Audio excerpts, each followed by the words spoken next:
Alright, welcome back everyone. Originally I was going to do kind of a screencast, but my software system pretty much gave me the middle finger on that. So then something else happened on this website of I'm not sure how to say their name, Sinobi Yaka or something like that. I'll leave the link to his channel in the description below. I believe he's a geneticist.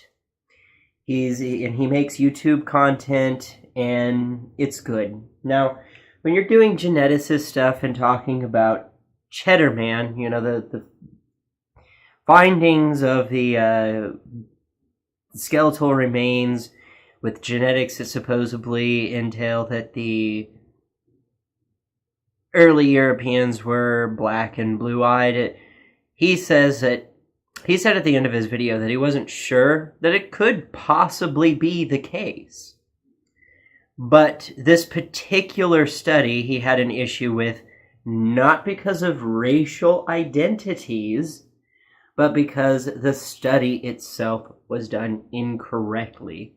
And I feel like he's just trying to be about the science, not trying to get involved in all the racial politics that people bring up these days. And because I felt bad about that people were doing that anyway, because I had questions about genetics and I wanted some honest answers to questions about genetics. And of course, you know, these racialists come out of the woodwork. And I think this person is one of them. Their name is Black Tigerpaw. So I'm going to give you screenshots of the conversation that took place, and then I will talk about why I think all of it, including the alt-right, white nationalists, white identitarians, as well as black identitarians, why it's all horseshit. So anyway, this Black Tigerpaw puts up, well, first of all, let me say, I asked the question about scientific transparency, and when did we actually start to, when is it theorized that we actually started to transform from a darker skin pigmentation to a lighter skin pigmentation? And I know that that's got to be a theory, that it's all theoretical, because we don't have enough evidence to say specifically, and it's something that probably took place over a duration of time, and probably chaotically and sporadically, and not just, whoop, there you go. No, it's probably something that happened over a long period of time with very subtle, slow changes. So putting a specific time point would have to be a theory. It would have to be completely theoretical on when we went from dark skin tone to light skin tone. But Mr. Tigerpaw put this up, and he said, Jinx, in HBD circles it is known that early Europeans were swarthy. However, people like you, and this is what got me, is when he said, however, people like you tend to assume that since we're all the same, it doesn't matter in the end. Well, yeah, he's right. To me, because we are all the same, it doesn't matter in the end. He's absolutely right about that. But I didn't want to give him the satisfaction. So I was irritated, but still trying to compose myself in a very cordial manner.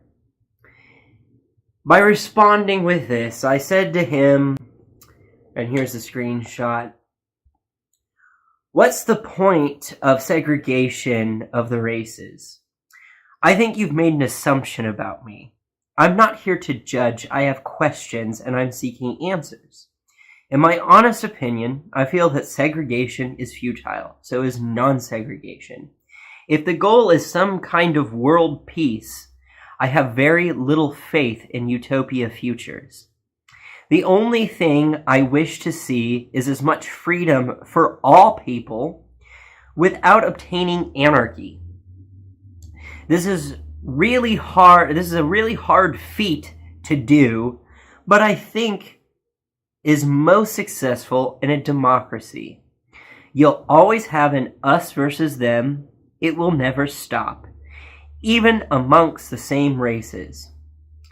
As some cling to freedom as a puritanical format in the outline of conservative values, then there's others like me who push the envelope and seek stranger things as a means to express freedoms.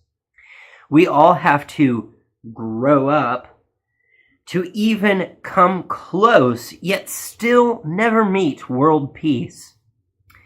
Now, are you subscribed to the white nationalist mentality? If so, I have a question that has not yet been answered by anyone subscribed to that concept that I'd like answered if possible. Thank you for your time. Hope to hear back from you. And, you know, a lot of that was just irritation, but, I mean, it seems like the alt-right, the white identitarians and black identitarians, it seems like the sole concept behind that is separate because world peace or something. And it's like, no, people within the same races still fight over some bullshit. Anyway, I'll cap up here in a minute. Let me continue reading. And by the way, I don't know if he's a white identitarian or a black identitarian, but he told me I could go ahead and ask my question, which was, of course, my question that I asked the white nationalist, which was, where does counterculture and subculture fit into the place in your world? And none of them fucking answer it. None of these racialists answer my fucking question on that.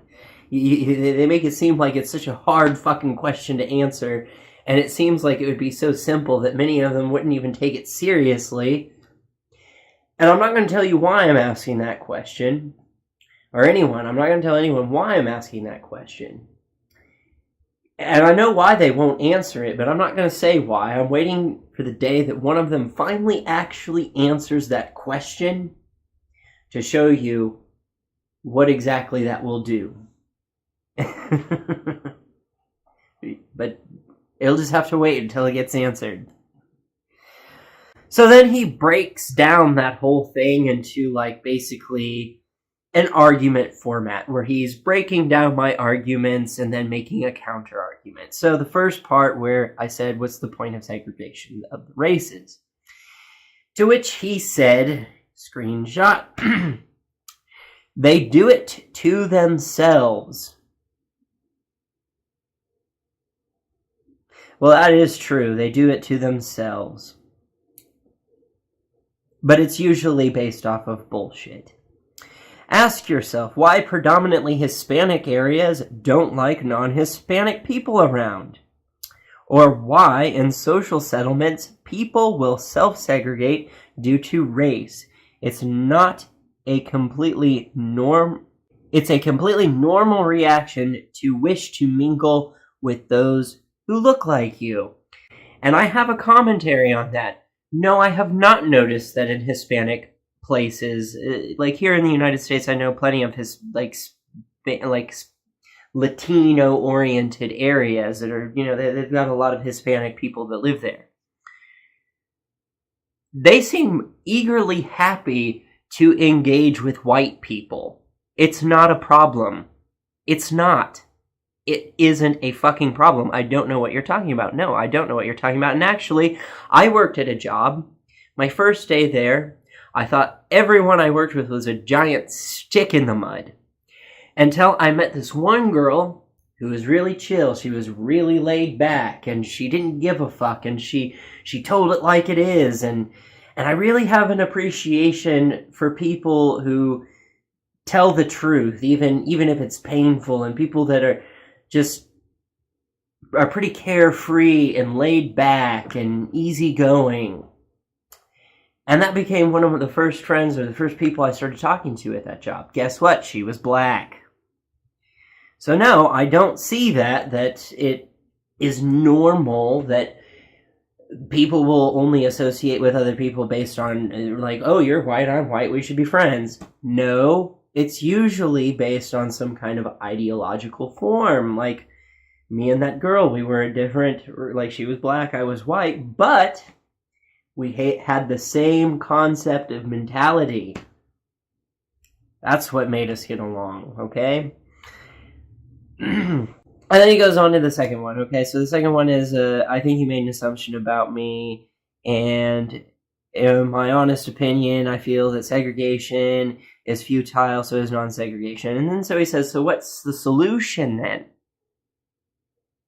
And I did answer this in a different commentary section that I will get to. And then he broke it down to the next thing that he wanted to tackle was, you'll always have an us versus them, the puritanical format, and conservative values. And he says, how is that a problem? You realize the us versus them mentality was because of evolution, right? And again, I responded to that, and I'll get into that in a minute. Then he attacks the thing of, then there's others like me who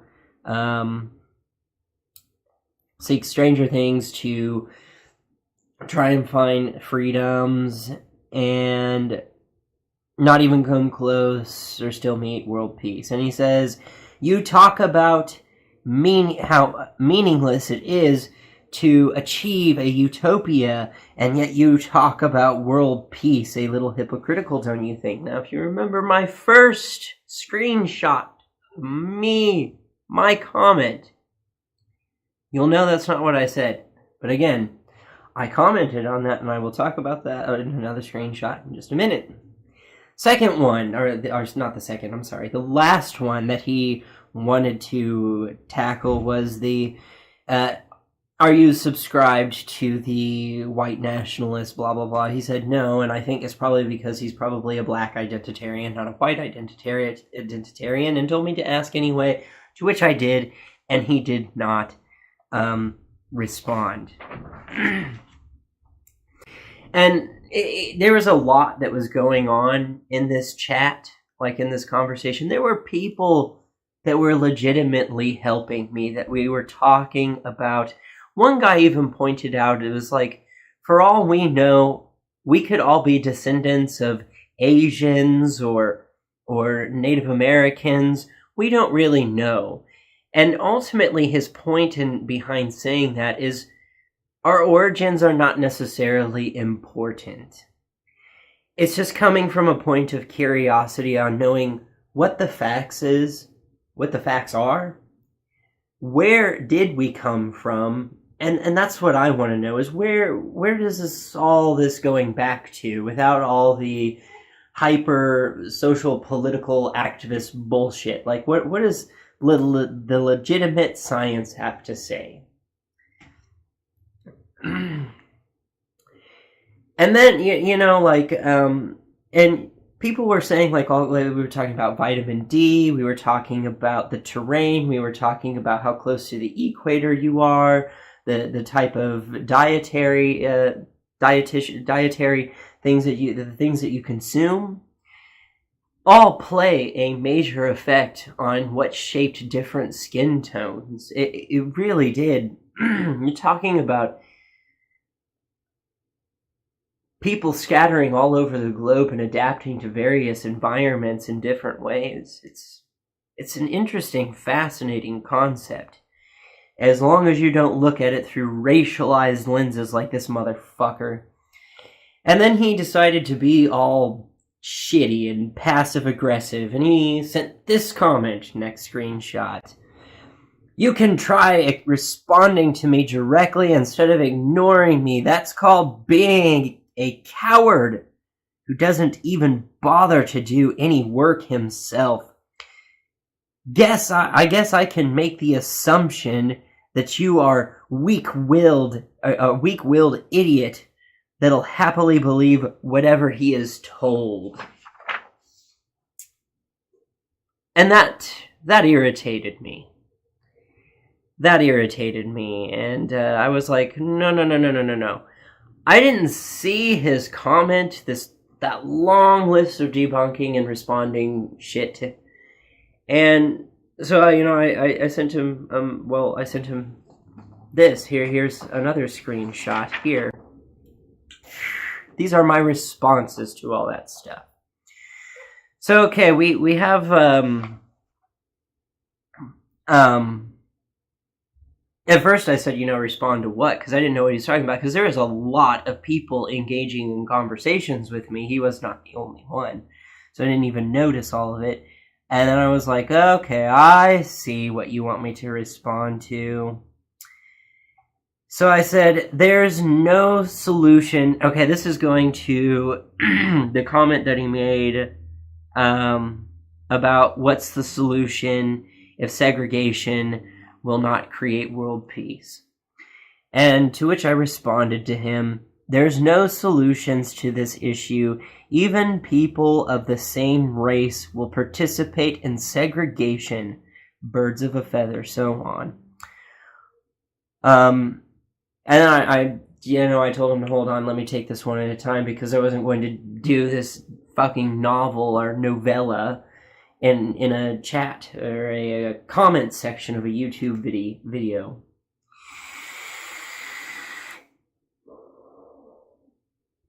And I will make further commentary based on what I said, because keep in mind I'm a little irritated. I'm like, you're into identity politics, and it reeks of it, and I'm irritated that I have to interact with this and carry on a debate on this issue. And I was like, this is something I will do on my YouTube channel, but this is when I'm trying to learn about genetics, motherfucker.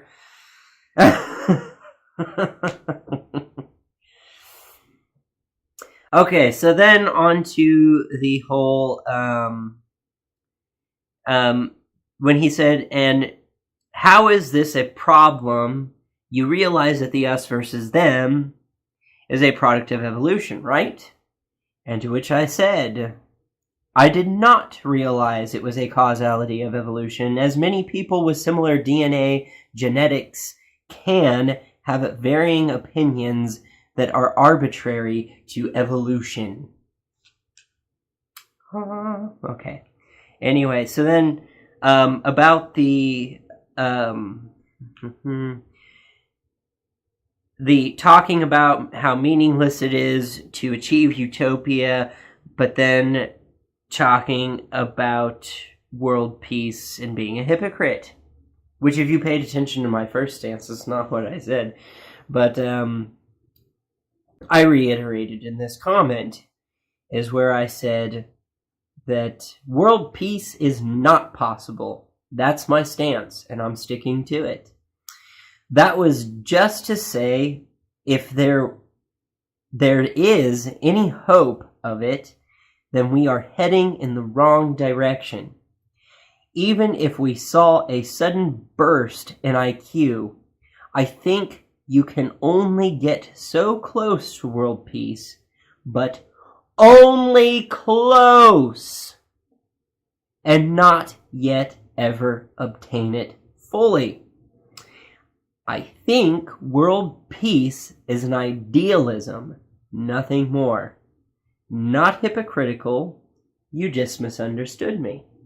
And if you go back to my original comment, that is indeed what I said. Then on to the question.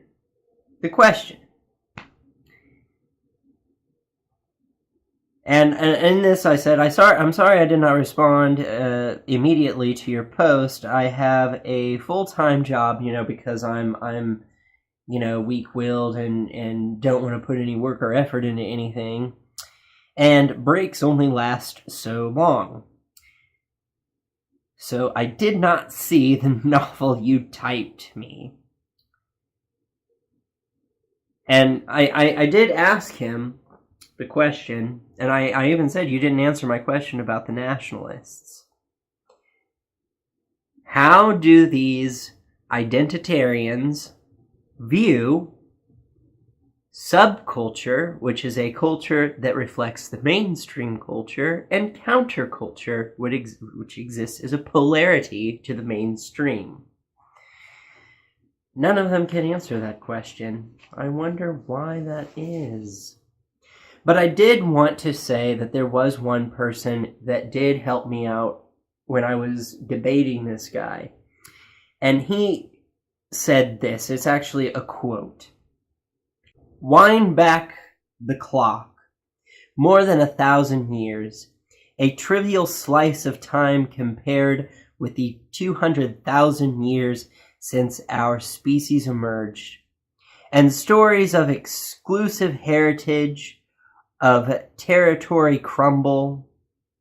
Basically, everybody's myth is wrong, even the indigenous groups," says population geneticist David Reach of Harvard University. And I think basically what he's saying in there is that I am right.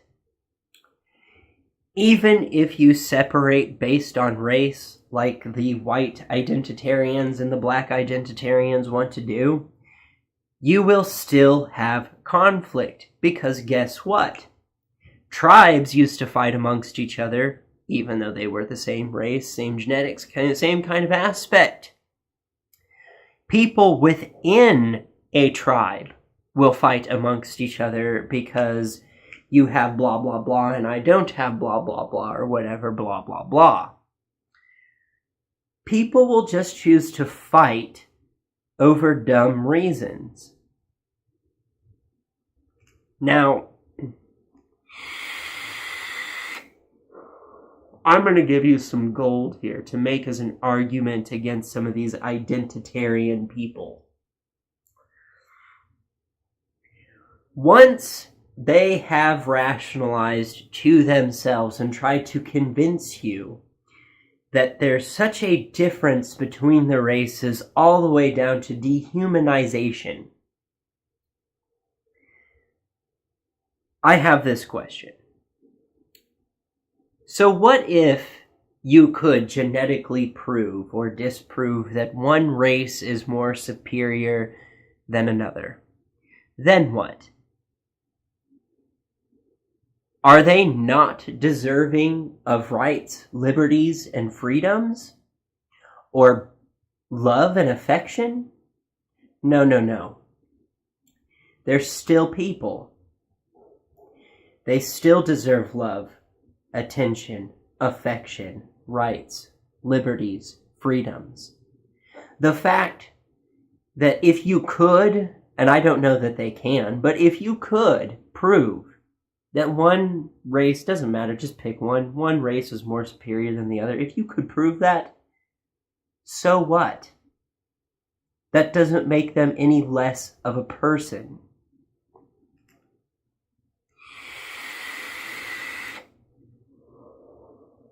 And then I had this question. So let's say, like I could totally see Richard Spencer like denouncing black people all the way down to meaninglessness, of dehumanization.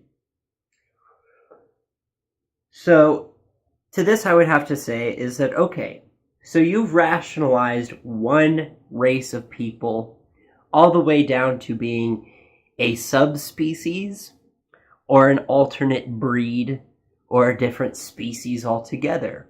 All right. Eat one. Don't say eat white people. Don't say eat black people. Don't use the word white, or don't use white people, black people. Don't use people anything. Because the point is that they've, in their mind, dehumanized a specific group of people. And if they've dehumanized them enough, you take it a notch lower to dehumanize them to equate to nothing more than the amount of what we see as a chicken. And ask them, or tell them, don't ask, tell them. Say, okay, eat one. Ghazi Kudzo, you hate white people so much. You think you're so much better. You think black people are so much better than white people. You're just inferior to us. All right, Ghazi, eat one. Eat one. Richard Spencer, you think that you're superior to all black people, or to anyone that isn't white. And they're just everyone else is just an inferior mess of complicated nonsense. Okay. Eat one. Eat one.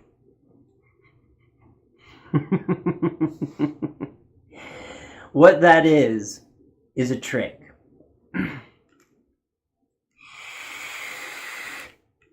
I really doubt they would legitimately say yes and mean it. If they say yes, it's because they're trying to be witty about it and come up with a clever comeback. Realistically, we don't view other people in such a dehumanized way, all the way down to the amount of a chicken. They're not going to, because they'll be eating a person. Ah, clever, huh? I don't know, maybe it's not so clever. I thought it was clever. But, I mean, I don't think Ghazi Kudzo or Richard Spencer is going to eat them, because essentially the mind is going to not make a neural connection between food, and just because they're an alternate race than they are, that means that they're food. And that's because they are people. We're not really a cannibalistic species like spiders and lizards. We're not. I know that there have been some tribes of like Native Americans, and there's some cannibals and islands and some other shit. And you'd be surprised. I don't know if you'd be surprised. Maybe, I don't know. Some of my audience is actually quite intelligent enough to actually know this. But if you eat people long enough, you will develop neurological disorders and dysfunctions, because we're not meant to do that. We're not meant to be cannibals. There's a lot of issues that can occur with cannibalism if you do it long enough. So I also wanted to, and hopefully I'll find illustration for this, but the Sneetches, it's like the tale of the fucking Sneetches. Like, I have a star on my belly. I don't have a star on my belly. I have a star on my belly, that means I'm better than you. I don't have a star on my belly, that means I'm better than you. I mean, come on, it's this fucking story of the Sneetches by Dr. Seuss.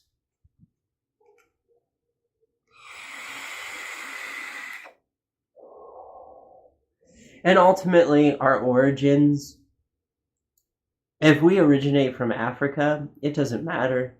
It's just interesting to know. If we're all descendants of Asia, it doesn't matter. It's just interesting to know. If we're all descendants of Native Americans, it doesn't matter. It's just interesting to know. It's interesting to find out what the actual evolutionary process was. How we came to be the creatures that we are today.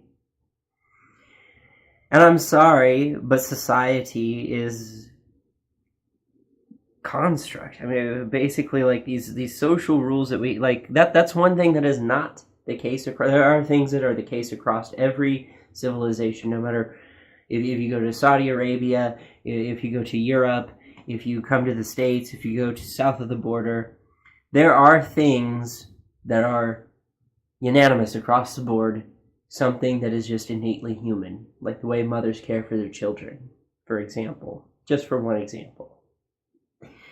But the way that we do our hair,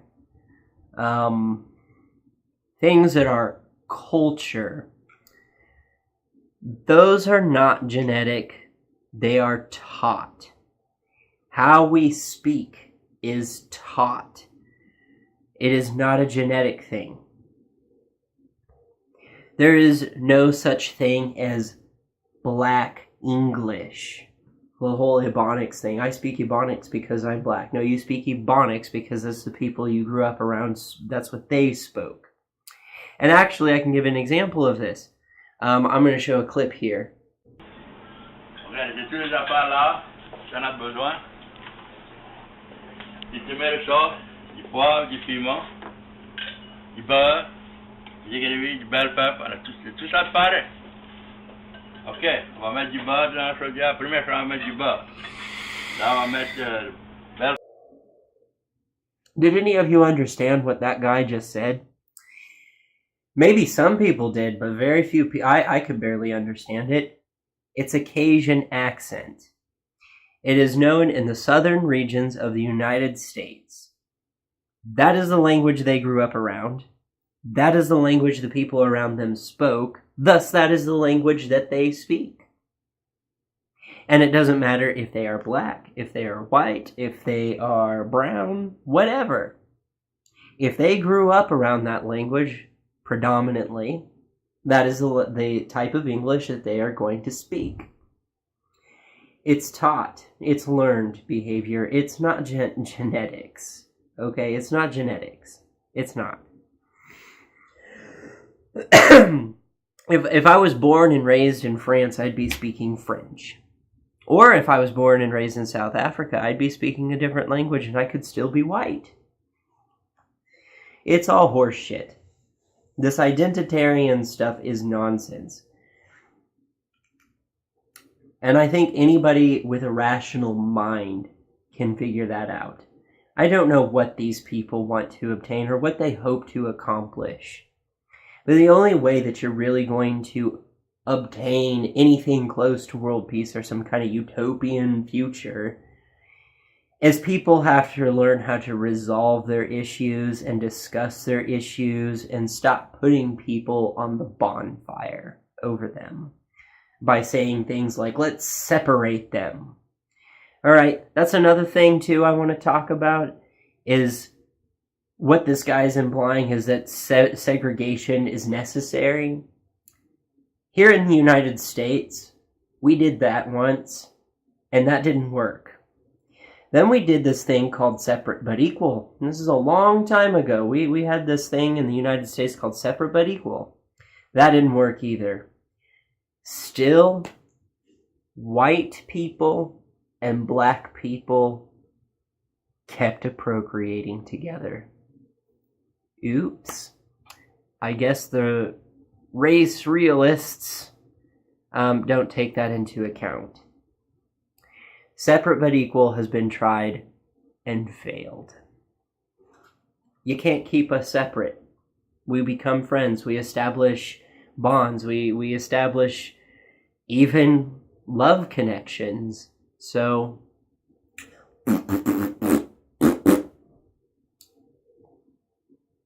sorry, that was extremely immature of me. Anyway, let me know what you think in the comment section below. Like, share, subscribe, hit the bell button on any channel you're subscribed to. With that, I am out!